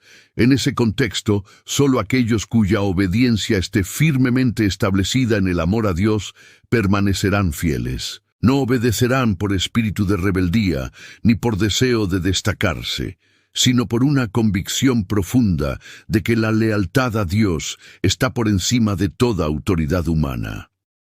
Esta obediencia valiente no nace de la autosuficiencia, sino de una dependencia constante del poder divino.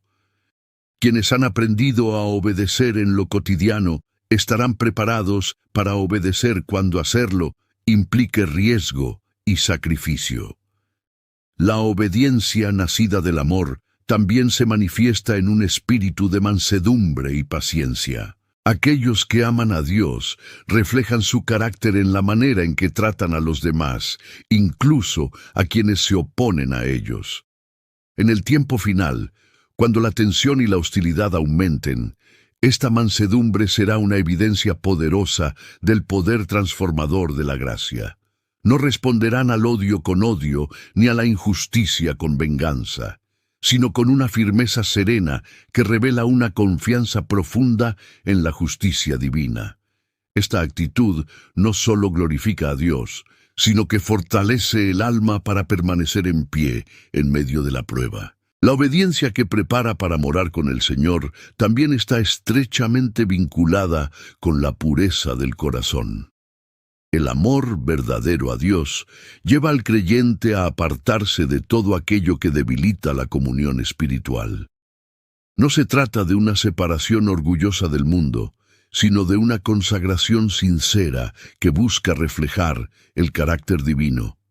Aquellos que aman a Dios desean agradarlo en todo, y esta motivación los lleva a una vida de sobriedad, autocontrol y discernimiento espiritual. En el tiempo final, cuando las distracciones y seducciones del mundo se intensifiquen, esta consagración será una salvaguardia indispensable.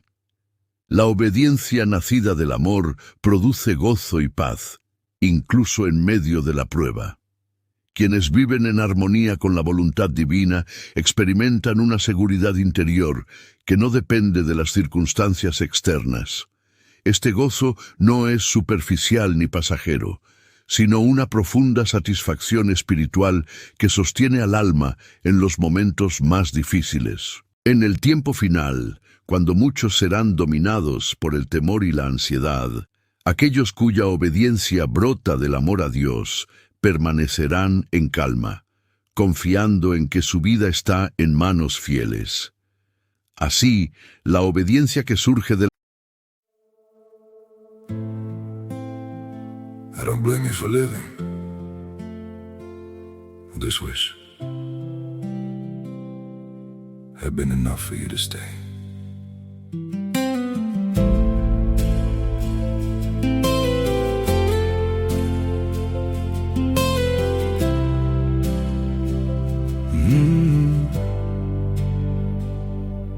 I saw it coming in the way you changed, in the silence between your words. Every I'm fine felt heavier than truth, like something breaking unheard. I tried to fix what I didn't understand, held on tighter as you slipped away. But love can't grow where it's already gone. I don't blame you for living this wish had been enough for you to stay.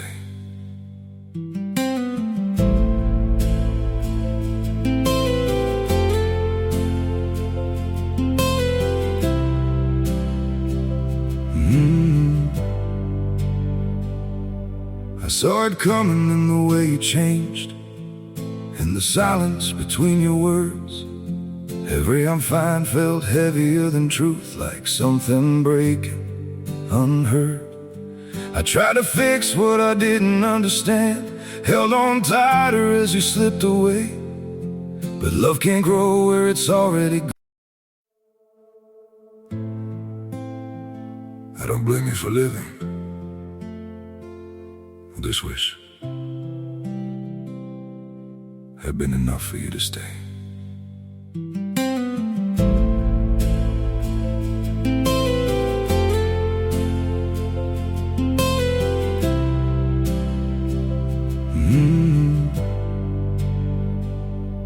I saw it coming in the way you changed, in the silence between your words.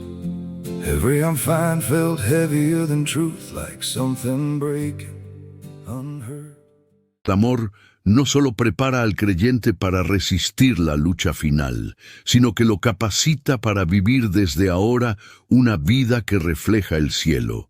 El sellamiento del pueblo de Dios representa la culminación de la obra de la gracia en el corazón humano y señala el momento en que el carácter ha sido afirmado irrevocablemente en la justicia. No se trata de una marca visible ni de una experiencia mística aislada, sino del resultado de una vida completamente rendida a la voluntad divina. Aquellos que recibirán este sello habrán permitido que la verdad penetre tan profundamente en su ser que gobierne cada aspecto de la vida. Sus pensamientos, palabras y acciones estarán en armonía con los principios del cielo, no por coerción externa, sino porque la ley divina ha sido escrita en el corazón. Esta experiencia es indispensable para estar en pie en el tiempo final, cuando ya no habrá oportunidad de cambiar el carácter. El sellamiento no ocurre de manera repentina ni arbitraria. Es el resultado de una obra progresiva de purificación y maduración espiritual. Dios no sella a un pueblo inmaduro ni inestable, sino a aquellos que a través de la prueba han demostrado una fidelidad constante.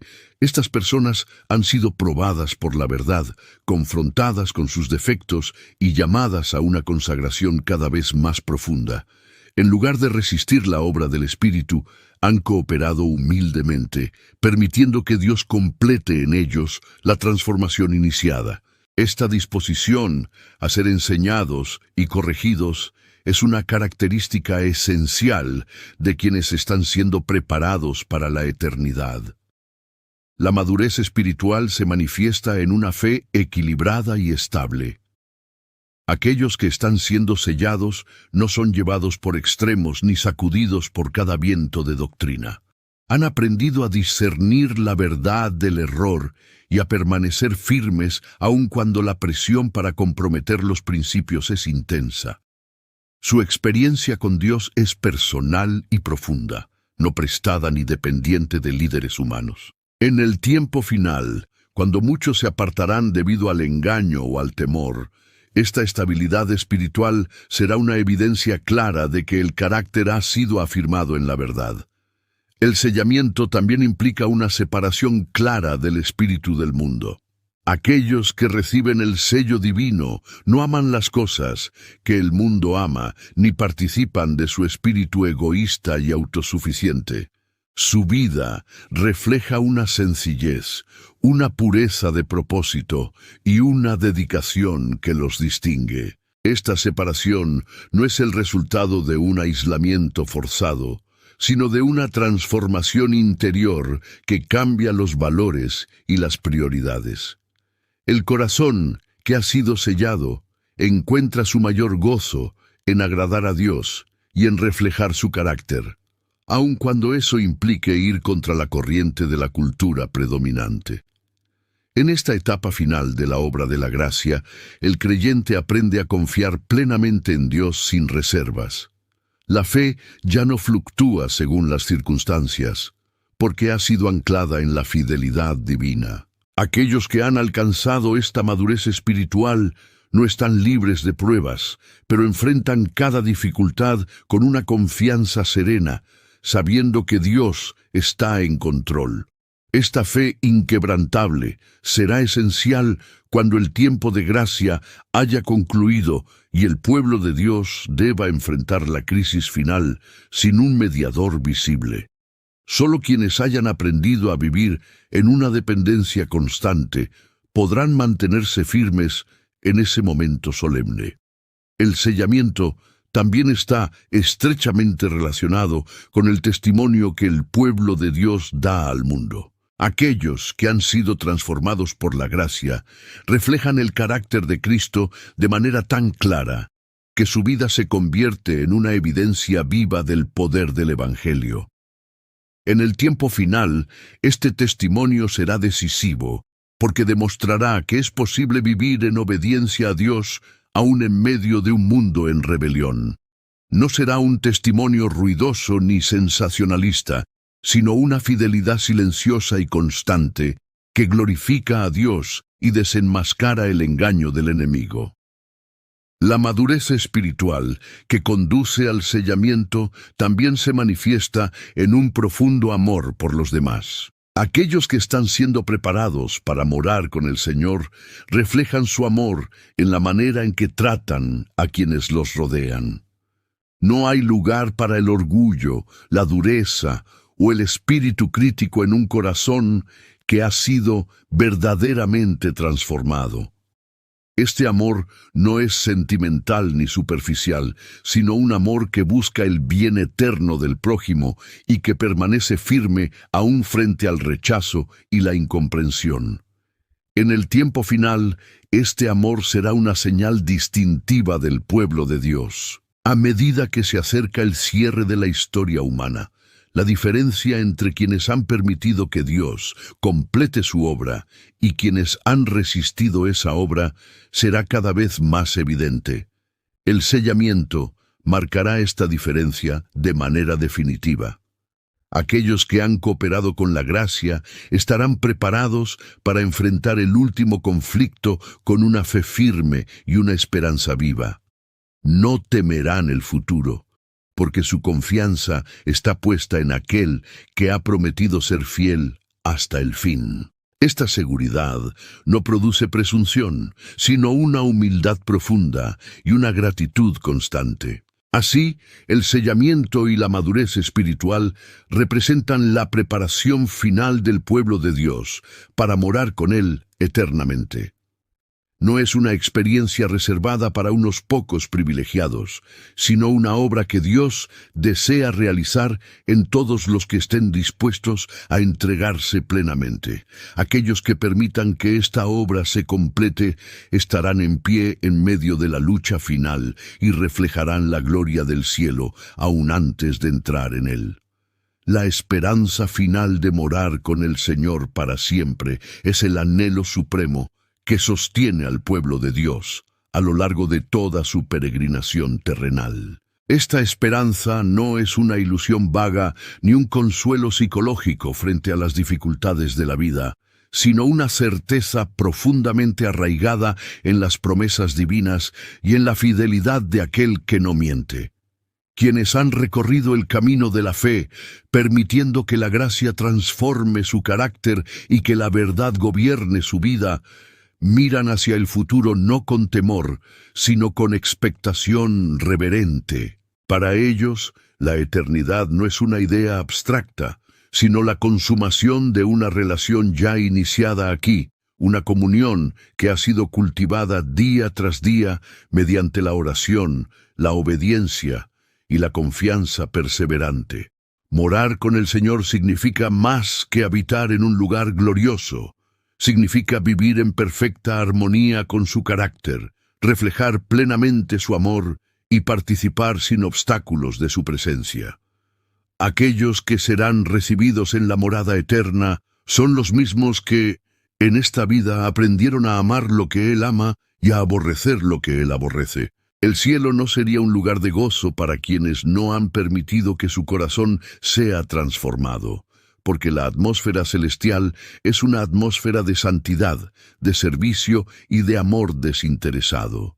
Por eso, la preparación para el cielo no consiste en adquirir un derecho legal, sino en desarrollar un carácter que pueda disfrutar plenamente de la presencia divina sin temor ni incomodidad. La esperanza de la vida eterna purifica el alma y orienta las prioridades.